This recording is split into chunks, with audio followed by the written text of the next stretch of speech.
Okay, so some of you asked me for a cool down stretching routine. There's two routines. One is yoga based, one is just dynamic stretching.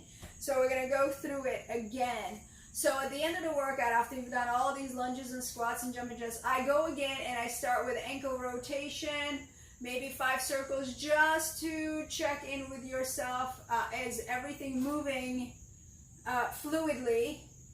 And do I not, do I sense anything in terms of any impingement, any discrepancies in the body? So for me, when I start my workouts, it's like a check-in. I assess how my body feels before workout, how my joints operate before workout, and then I do the same thing at the end.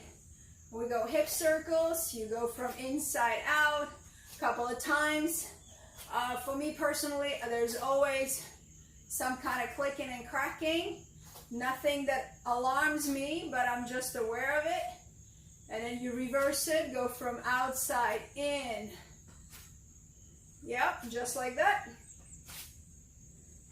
But then we have wide stance on the legs, feet are parallel to each other, and you reach forward. So when you're reaching forward, I'll turn sideways. You want to stretch your shoulders, pressing your chest towards the ground, and you hold. So hold as much as you can. From here, you could walk yourself to one leg, and you could walk yourself to the other leg. Likewise, you could do this stretch sitting down. Extend the legs, keep the legs nice and active. Inhale, arms up. Exhale towards the leg, inhale up. Exhale to the other leg. So try to lead with your chest rather than the forehead, because you want to keep lengthening the spine. That's why I like to use the arms, so then I know I want to reach beyond my foot. Not down necessarily, but beyond. So I feel the stretch in the back of my legs, okay? For the hips adjustment, you also could lay down on your back, lift the legs up, and do a small outward circles. Only outward circles. Don't try to be an overachiever. And it's like each leg moving in outward circles. And the circle is no bigger than the hip size. No wider than the hips. Okay, so don't give me one of these. That's not necessary. So just, it helps to set the hips back into place, especially if we do lots of lunges and lots of squats, which is very typical in my routines. But then there's a lane figure 4 where you bring the ankle, say of your right leg, on top or slightly above your left knee. Take your hands and grab through the window behind. Keep your feet flexed. Pushing the elbow into the knee, you're going to stretch. You're going to feel the stretch in the outside of the hip. Again, you want to press your lower back into the ground. Keep the feet flexed. And pull the thigh towards you while at the same time with the elbow pushing the right knee out. And breathe through this stretch. So this one is less intrusive. Well, it just depends. It depends on your hip flexibility. It depends on your fitness level and all that stuff. But when done correctly, you will feel it on the outside of your hip. This is one variation where you do it laying down. Stretch your legs. Switch. Placing the left ankle like right off the bone. So you don't want to put your ankle on. It's slightly off. And then grab behind your thigh of the right leg and then bring it in. Remember to keep your feet flexed so everything is engaged. This is called active stretching. So it's a little bit different. You don't just lay there and hope for the best. You're actively stretching and pulling on the muscles. At the same time, you can do ankle rotations here. So hey, play around with it. But try to keep the legs active fully. So nothing is just dangling, but you're working all of you. Okay, so that's one. Then you have the same stretch, figure 4, but done in a standing format. So this one is a little bit more challenging, and I say if you have something to hold on to, then use that. There's no shame in that. It's very important to keep the hips balanced. So again, rooting through your legs, you're gonna lift up your spine like you're zipping a corset, tucking the chin, shifting the weight to whatever leg you want, and then placing the ankle right above your knee, and then coming down into a chair, keeping the chest up and pushing the hips down. A lot of times I see kind of that going on, and the hip goes to the side. So very important that you adjust. You see that? We don't want to load it in because that's not a good way to stretch. We want to keep it balanced. So be mindful of that. That's why I say if you have something that you could hold on to, it would make it a lot more reasonable and safer until you learn how it feels to stretch in this posture in your body, okay? Just pay attention to how it feels, how it looks. If you have a mirror, watch your alignment so you're not doing one of these numbers, okay? So that's the stretch. Then I like to stretch the back, and again, starting with the feet wide open, arms are out to the side. You want to make sure that your tailbone tucked and squeeze your glutes. Again, bracing the inner muscles to support the hips. Inhaling at the top, exhaling, twist, inhaling back up, exhale, twist. In yoga world, this is called pranic windmill. So it's very good to release any tension, and you're twisting, so you're activating all this, still working on the hamstrings. Similar to that, you have leg lifts from that point on. What's important here is that you don't turn, okay? A lot of times people just do this river dance. It's not what I'm looking for. I'm looking for hips to face forward, and the leg is going across, okay? So my hips, I'm not turning all the way. They're facing forward, and I'm just crossing the line. So say the belly button was my center. I'm just crossing the leg on the other side, okay? After that, we have a stretch that could be done specifically. If we do the biceps, it's a big circle back. There's the tricep stretch, and there's the shoulder stretch, and there's the eagle. So it just depends on what routine we do, what specific exercise we have, but I'm giving you the absolute basic. And then we have the standing leg swing. Again, to control the body, if you have something to hold on to, you hold on to it. If not, zip up the corset, lengthen the spine, shift the weight, flex the foot, and let the foot dangle as if it was on the hinge, right? And so you exhale as you kick it forward and let it bounce. Do not bend the knee. Okay, so I see a lot of this that deactivates, disengages the hamstring. So you want to keep the leg straight as if you don't have a knee joint. Like that's it. You just have one big stick. And again, notice I'm not bringing my spine down to me. I'm keeping the spine locked as if there was a titanium rod instead of the spine. Okay, so you're working specifically just the hamstring. Okay, so those are the leg swings. Then in the stretching routine, we do what's called a hip flexor stretch and a hamstring stretch again. If you have the ab mat, great. If you don't, great. What you do is you just cushion the yoga mat slightly to give your knee a little bit more support. You bring the knee under your hip, and then you step the front leg forward. So I'll show it to you this way. And then you press the hips forward. Okay, so again, it's not difficult to step your foot forward. Make sure the knee is aligned with the hip. sure you're not in one of these numbers when the front knee is jeopardized. So you want to give a big space between, keep the chest up. Try not to do nothing like where you're leaning on the leg. Keep your torso by yourself. You have core muscles, abdominal muscles, back muscles to support. And so you breathe gently, inhaling, backing off a little bit, exhaling, pushing into it. And when I say pushing, you're just allowing your hips and the gravity work together. So there's no bouncing, there's nothing like that, okay? It's very nice and steady and mellowed out. Then to stretch the hamstring, you simply push the hips back. Again, I see a lot of times folks put hands on their knee. Why do they do that? I have no idea, but that's a no-no, okay? So when we go back, I'm just simply pushing my hips back.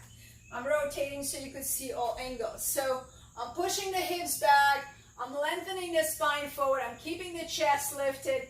Yes, I could push the tailbone back, back, back, and I feel this tight, nice stretch that's behind the knee, into the hamstring, flexing the foot. There is no need for me to put my weight on this leg because this leg is right now doing the work. It does not need to hold my torso. I need to hold my torso. I need to strengthen my back. Okay, so you could put the fingertips on the floor if you absolutely need that support, but do not put the hands on your leg. And you stay here. Then you go back into the hip flexor for another 30 seconds to a minute. Then you go back and you do that several times. Ideally, you want to stretch. The longer you stretch, the better. So 2 minutes per each leg, per stretch, per side would be ideal. And the very last stretch is for the back, which is also very healthy to do for everyone, regardless whether you're a woman or a man, is that you tuck the tailbone under, you inhale the arms up, you push the hips out of the way, and you come down, relaxing your head, relaxing your shoulders, kind of letting your head dangle a little bit. See if you could lift the tailbone up, and then hang here for a moment, giving yourself a spinal flush, and then inhale back up, squeezing the glutes. Open up the upper part of the chest by just setting the shoulders down, and then again, exhale, push the hips back, reach forward like you're balancing on your heels, right? The sensation as if you were going to tip over backwards. And then just allow and relax. In here, in this posture, your spinal fluid is rushing to your head. Your brain is getting a nice bath in that spinal fluid. It enhances your intuition to be in this posture.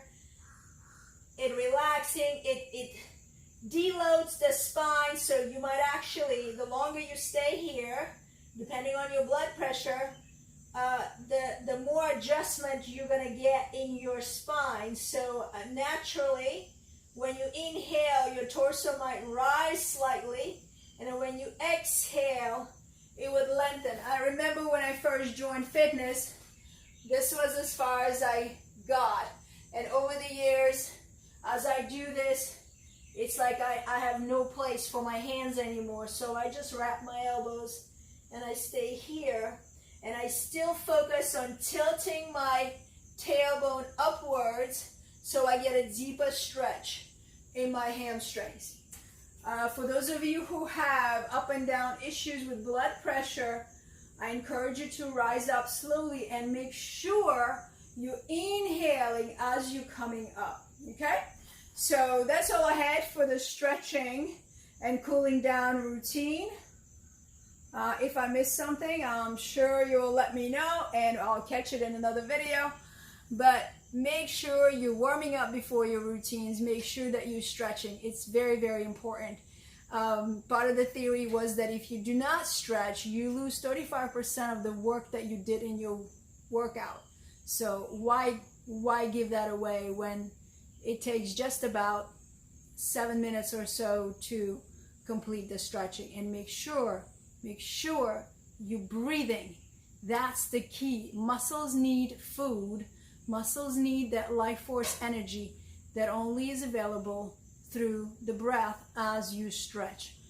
And the nourishment, of course. Don't neglect your nutritional intake.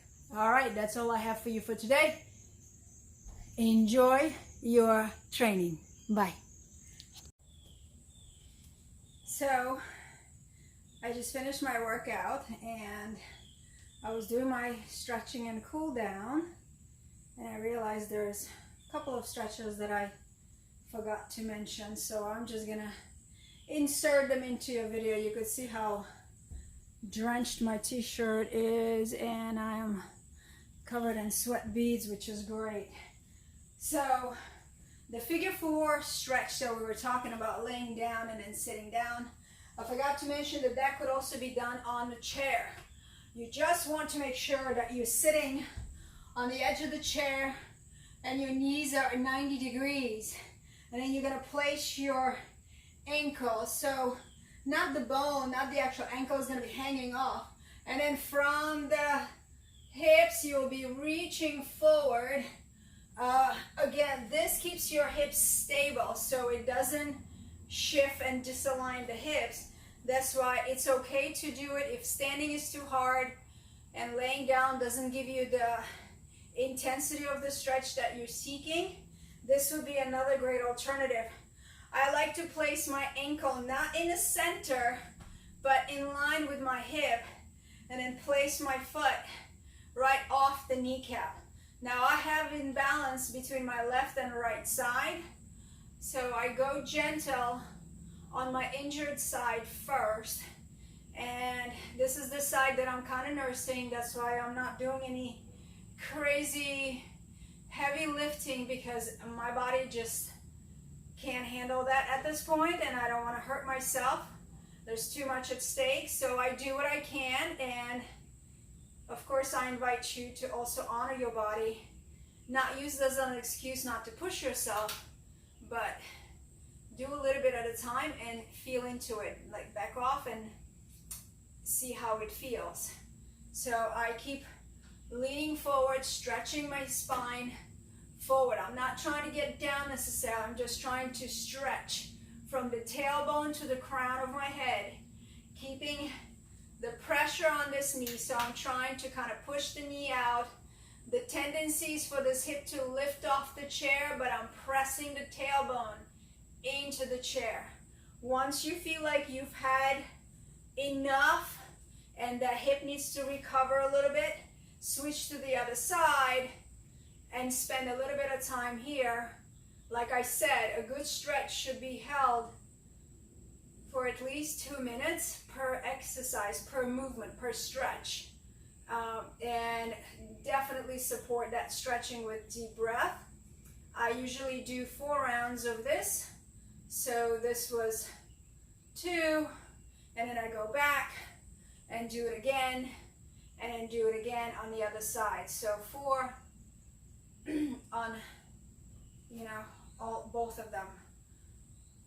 The other stretch that I forgot to mention, when you're doing the hip flexor stretch with a hamstring stretch, and we talked about cushioning your knee from here, when you go forward and then you go back and you kind of spend a little bit of time here, like say 30 seconds, and then you hold 30 seconds. Then there's a good idea to do a side stretch, just basically turning and stretching the side. So that's the one stretch that I forgot to mention.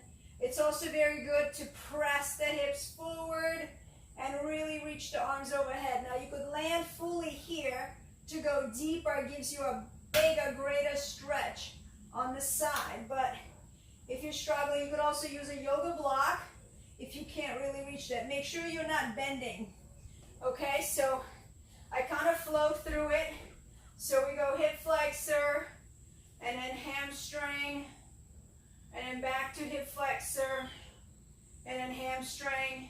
And of course I'm expediting it for the sake of the video, but you're going to be holding everything for 30 seconds at least, going to 4 to 6 repetitions, and then you're basically turning. I'm going to turn this way, You're gonna extend the leg out to the side and then lean to the side. So it's a lateral lean. Press the hips forward and really reach. Now you could go deeper by resting completely on your palm.